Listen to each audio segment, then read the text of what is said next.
Well, Stephen Fry, thank you very much. So you've heard all our 4 speakers. It's going to be your turn, the audience, next. And I'll give you a couple of minutes to think about what you want to ask our panellists, any questions or comments you may wish to make. Because I'm going to give you now the result of that vote that you all gave when you were coming in here to Central Hall. The motion is the Catholic Church is a force for good in the world. In favour of the motion were 678. Against the motion that the Catholic Church is a force for good was 1,102. Big difference. However, 346 of you were undecided. So, Archbishop and Ann Widdecombe, you're going to have to not win over the undecided, but actually convert some from the other side. Let's see if we can sway any opinions here amongst all of you by listening to some points that you wish to raise with the panel. And then we're going to ask you to vote again. Now, put your hand up if you want to speak. A question. The lady with the spectacles, yeah. I would like to ask Mr. Hitchens if he is only against the Catholic Church or against all religions. Okay, go back there, the lady in the pink. Hi there. This is a question for Christopher Hitchens. Many people today feel that we're really living in some kind of moral crisis, and you can see that all around us.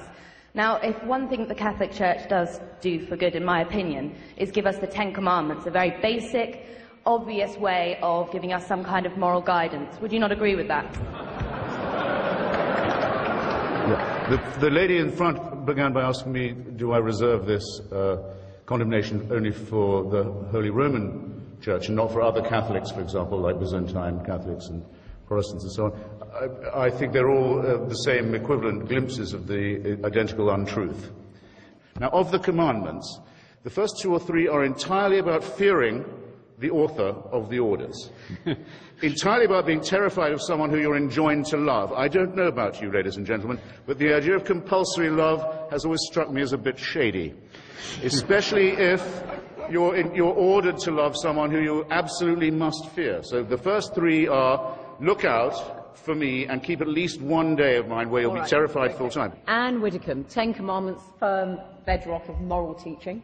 I would have thought it quite obvious that the 10 Commandments set out a blueprint for a moral and successful society.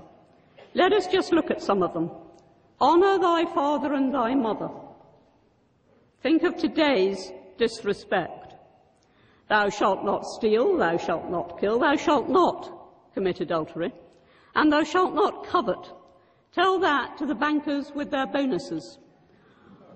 Okay. Archbishop, do you want to come in briefly on this? The 10 Commandments are in the Bible, but my father knew it before he became a Christian. All African religions recognized those basic norms of morality. Everybody knows that. All right.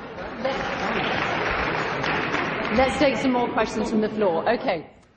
This is a very simple question for Ann Widdecombe. You might think it may be a naive question. If so, I'd be very happy to be educated.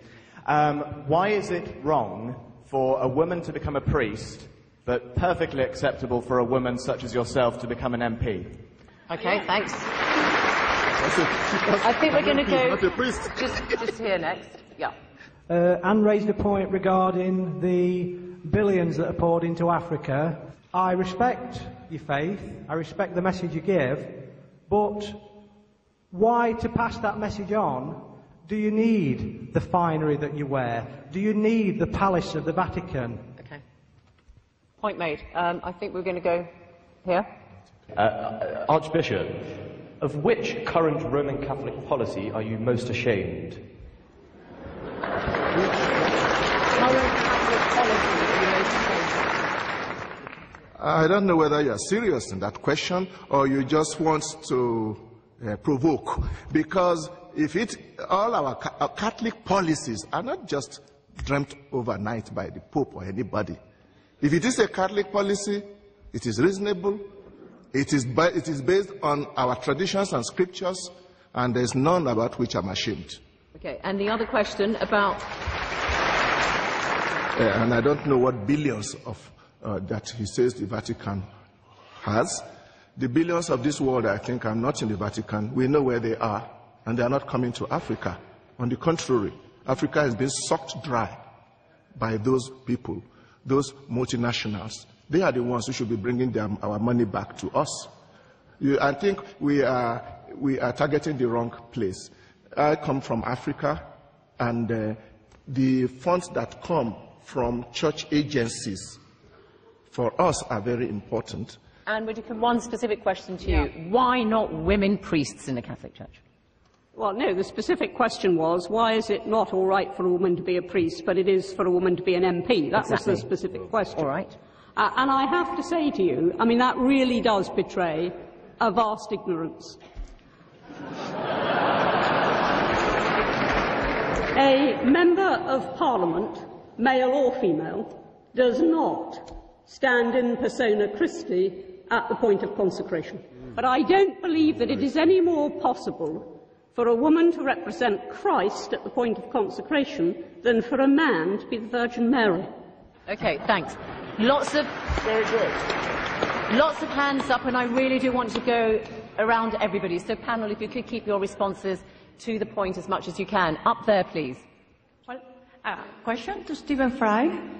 I'm a Catholic, but I like you a lot. And then I don't know that the Catholic Church condemns homosexuality as such, only recommends chastity for everybody. And then, if I am not married, I should be chaste. Either I am homosexual or heterosexual. Okay, all right, thank you. Now. Hi, question for Ann Widdecombe, actually. You accused Christopher Hitchens of judging the Catholic Church by the standards of the time, but surely the truths in your doctrines are either eternal or they're not. Okay. Stephen Fry, the question about the Catholic Church apparently doesn't condemn homosexuality, that question asked. Well, I'm afraid it simply does. It does condemn it, yes. It calls it the official word is disorder, but it was refined by the current pontiff, Ratzinger, who called it a moral evil. But on the other hand, we must remember, as the point that was made, is that the Church is very loose on moral evils, because although they try to accuse people like me who believe in empiricism and the Enlightenment of somehow what they call moral relativism, as if it's some appalling sin, where what it actually means is thought, they, for example, thought that slavery was perfectly fine. Absolutely okay, and then they didn't. And what is the point of the Catholic Church if it says, oh, well, we couldn't know better because nobody else did? Then what are you for? Okay. Can you just clarify for us on this thing about homosexuality? The Catholic Church condemns the act but not the individual. Did Jesus Christ himself actually say anything about homosexuality? No. That is a wrong question in this regard.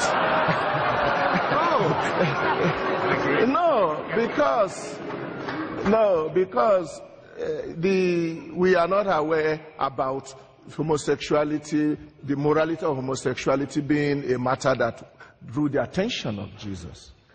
But Jesus certainly spoke about the Ten Commandments and adultery. I do not think we should deny the Church the right to propound its own doctrines. You are not obliged to take it.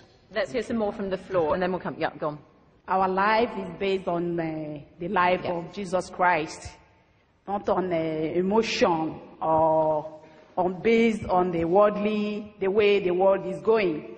So I thank all the people who are listening, and I think the message we are getting here will lead us to live a good life. Okay, thanks. Let's just get through some more comments. Okay, yeah, briefly, please, briefly. I spent 38 years of my life as a Catholic, and then I saw the light. And my life now is going back and forth to Africa, and next month I go to Uganda, and I'm working on trying to stop mothers dying in pregnancy and childbirth. What I'm saying is, please, please, reverse the rule on condoms and family planning and contraception and save more lives. Save thousands and thousands of lives.